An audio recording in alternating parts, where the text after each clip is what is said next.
నభూతో న భవిష్యత్ కేవలం 9% VAతో మన మర్రి గోల్డెన్ డైమండ్స్ లో నక్షి మేళా.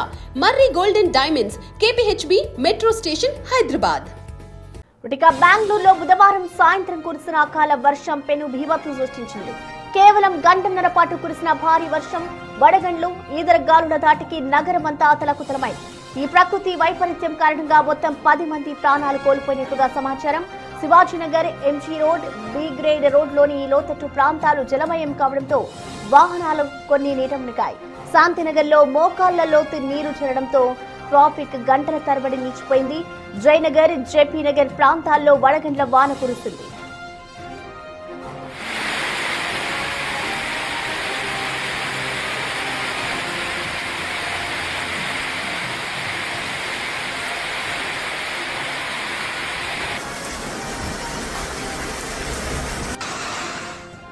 IT హబ్ కోరమంగళలో ఆఫీసుల నుంచి ఇంటికి వెళ్లే ఉద్యోగులు వరద నీటిలో చిక్కుకుపోయారు.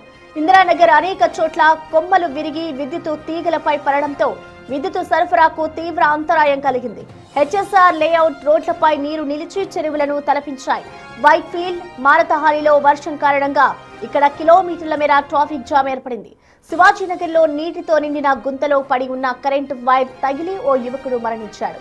ఈదురుగాలుల ధాటికి నగరంలో 50కి పైగా చెట్లు కూలిపోయాయి. మెట్రో సేవలకు కూడా ఆటంకం కలిగింది.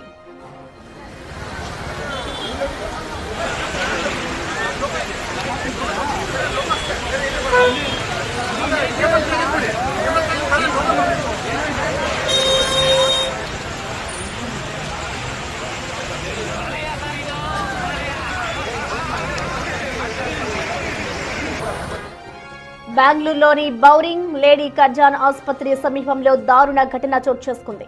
వర్షం నుంచి తప్పించుకునేందుకు ఆసుపత్రి ప్రహారీ గోడ పక్కన ఆశ్రయం పొందిన వారిపై ఆ గోడ ఒక్కసారిగా కూలిపోయింది. ఈ ప్రమాదంలో 3 చిన్నారులతో సహా 7 అక్కడికక్కడే మృతి చెందారు.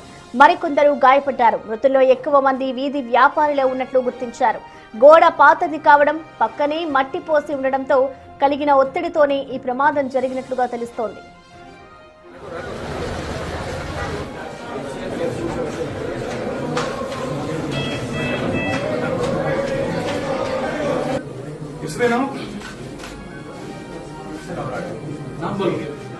లేడీ కర్జాన్ ఆసుపత్రి గోడ కూలిన ఘటనలో గాయపడిన వారిని కర్ణాటక సీఎం సిద్ధరామయ్య పరామర్శించారు.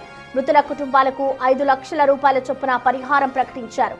ఈ ఘటనపై సమగ్ర విచారణ జరిపి బాధ్యులైన అధికారులపై చర్యలు తీసుకోవాలని ముఖ్యమంత్రి ఆదేశించారు. ఆసుపత్రి గోడ కూలి 7 చనిపోవడంపై ప్రధాని నరేంద్ర మోడీ సైతం దిగ్భ్రాంతి వ్యక్తం చేశారు. PMRF నుంచి మృతుల కుటుంబాలకు 2 లక్షలు, గాయపడిన వారికి 50,000 ఆర్థిక సాయం ప్రకటించారు.